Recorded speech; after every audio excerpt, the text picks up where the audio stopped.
This video contains news and analysis related to a recent terror attack in Kashmir. The content may include sensitive visuals and discussions that could be distressing to some viewers. Viewer discretion is advised. We strongly condemn all forms of violence and terrorism. The purpose of the content is solely to inform and create awareness based on verified reports. এইবাৰ ৰেলৰ টিকটত সেন্দুৰৰ ৰং operation সিন্দুৰৰ জৰিয়তে সমগ্ৰ বিশ্বলৈ বাৰ্তা প্ৰেৰণ কৰিব বিচাৰিছে ভাৰতে। তেনেকৈ প্ৰতিনিধিৰ এটা দল গঠন কৰিছে কেন্দ্ৰই। এতিয়া এই বাৰ্তাৰ প্ৰয়োজন ঠিক নাই, কিন্তু প্ৰয়োজন সফলতা উদযাপন কৰাৰ। এয়া একাংশৰ মত। সেই সফলতা উদযাপন কৰিবলৈ ভাৰতীয় ৰেলৱেক ব্যৱহাৰ কৰিবলৈ সাজু হৈছে কেন্দ্ৰীয় চৰকাৰ। সোমবাৰে ৰেলৱেৰ এগৰাকী মুখপাত্ৰই কয় যে অপাৰেশ্যন সিন্দুৰৰ সফলতাৰ বাবে ৰেলৱেৰ টিকটত এতিয়া অপাৰেশ্যন সিন্দুৰৰ লগৰ সৈতে প্ৰধানমন্ত্ৰী মোদীৰ ফটো থাকিব।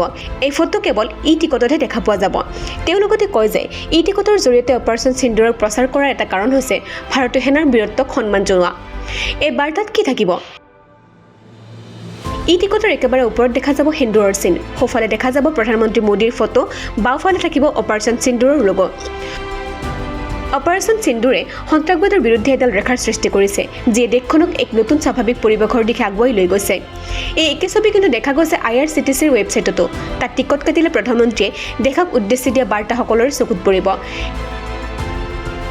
কিন্তু যি সময়ত সেনাবাহিনীৰ সফলতাক লৈ দেশে আনন্দিত কৰিছে, সেই সময়ত কংগ্ৰেছে চৰকাৰৰ এই পদক্ষেপক সমালোচনা কৰিবলৈ এৰা নাই।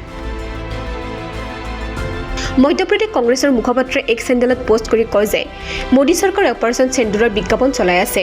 এইটো দেশ প্ৰেম হ'ব নোৱাৰে। আনহাতে এই সন্দৰ্ভত এতিয়ালৈকে বিজেপিৰ কোনো মন্তব্য পোৱা নাই। কেৱল মুখ খুলিছে ভাৰতীয় ৰেলৱে বিষয়াই। ভাৰতীয় ৰেলৱে বৰ্ডৰ কৰ্মী দিলীপ কুমাৰে এক বিবৃতি প্ৰকাশ কৰি কয় যে আমি আমাৰ জোৱানসকলৰ বাবে গৌৰৱান্বিত। সমগ্ৰ দেশে অপাৰেশ্যন সিন্দুৰৰ সফলতাক উদযাপন কৰিছে। গতিকে সেই কথা মনত ৰাখি ভাৰতীয় ৰেল মন্ত্ৰালয়েও নিজৰ টিকটত সেন্দুৰৰ চিহ্ন ৰাখিছে। ৰেল মন্ত্ৰালয়ে এই কথা অৱগত কৰিছে যে কেৱল ডিজিটেল মাধ্যমতে নহয়, অপাৰেশ্যন সিন্দুৰৰ সফলতা ষ্টেচনে ষ্টেচনে উদযাপন কৰা হ'ব। দেশৰ মুঠ 200টা ৰেল ষ্টেচন তিৰংগাৰ ৰঙেৰে জিলিকাই তোলা হ'ব।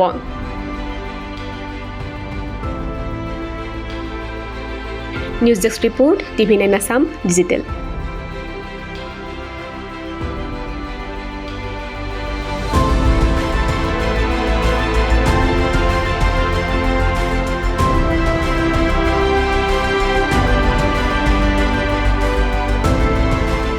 Class 10, Class 12 results are out.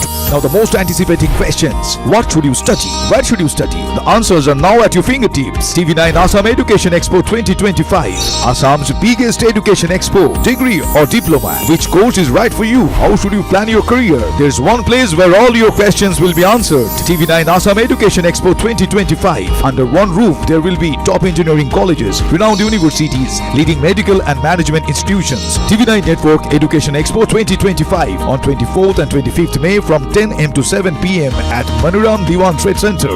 Entry free.